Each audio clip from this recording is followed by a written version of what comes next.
Hello friends, today we are going to read Penny and Her Marble by Kevin Henkes. Let's start.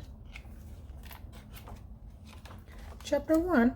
Penny was pushing her doll Rose in her stroller. They went back and forth on the front sidewalk. Only go as far as Mrs. Goodwin's house, called Mamma. Penny pretended they were in a big city. Look at the tall building, Rose, said Penny. When they got to Mrs. Goodwin's house, they turned around. Then Penny pretended they were in a forest. I hope we don't get lost in the trees, Rose, she said. They went back and forth again and again. Now Penny pretended they were flying in a plane. Everything looks so tiny from up here, said Penny. Just then, Penny saw something to Mrs. Goodwin's lawn. It glinted in the sun. It was a marble, a big, shiny blue marble. It can't be Mrs. Goodwin's, thought Penny. She is too old to play with marbles. Penny bent down to get better look. The marble seemed to say, "Take me home." Penny looked around. No one was watching. Penny picked up the marble. She put the marble in her pocket. Then Penny raced home with Rose. Chapter 2. Penny took the marble to her room. She shut the door. Penny rolled the marble between her fingers. The marble was smooth. Penny rolled the marble across the floor. The marble was fast. Penny showed the marble to Rose. "Isn't it pretty, Rose?" said Penny. The marble was so blue, it looked like pieces of the sky. Penny went to the window and held up the marble. She was right. The marble was like a pieces of the sky. Penny saw Mrs. Goodwin's out the window. Mrs. Goodwin's was in her yard.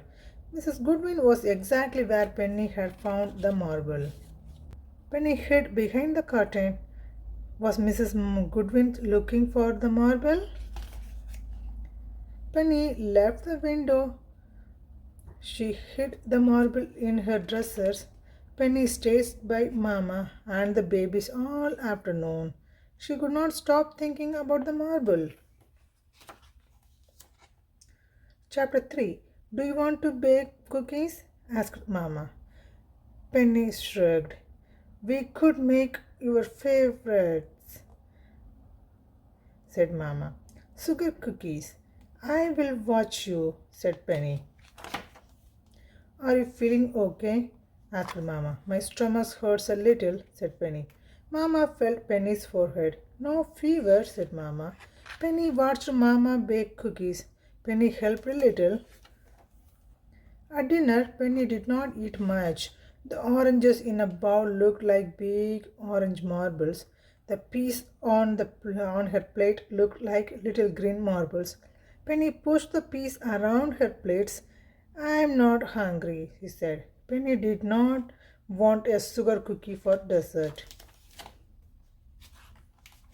At bedtime, Mamma said, "You still do not have a fever," Papa said.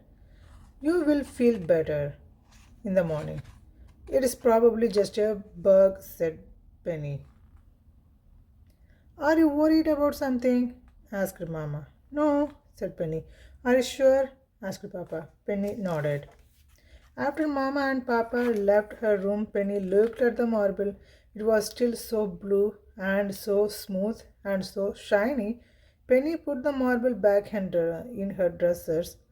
Penny could not sleep. She kept thinking about the marble. When Penny did fall asleep and dreamed, she dreamed that Mrs. Goodwin was knocking on the door, yelling, "Where is my marble?" Then Penny dreamed that the marble grew so big it broke her dresser to bits. Finally, Penny stopped dreaming. She slept deeply until morning. Chapter 4. When Penny woke up, she had forgotten about the marble. All of a sudden, she remembered. Penny got dressed quickly. She got the marble and put it in her pocket.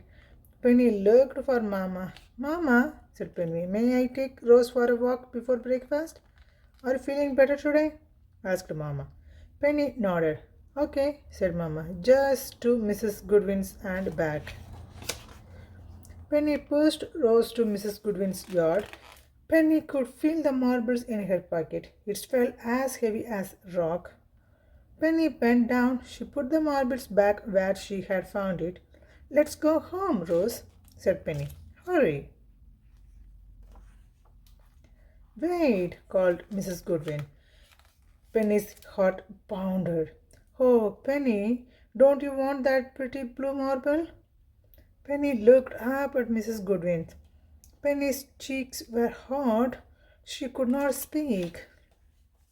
Mrs. Goodwin said, I found the marble yesterday. It was in the back of my kitchen drawer. I thought someone would love it. That's why I put it on the grass by the sidewalk. I hoped someone would walk by and see it, she said. I did see it, said Penny, but thought it was yours, so I put it back. Mrs. Goodwin picked up the marble. She put the marbles in Penny's hand. And now it is yours, said Mrs. Goodwin. Thank you, said Penny. Thank you very much. Penny rolled the marbles between her fingers. It seemed very more shiny and smooth and blue than before. Have a good day, said Mrs. Goodwin. I will, said Penny. I will.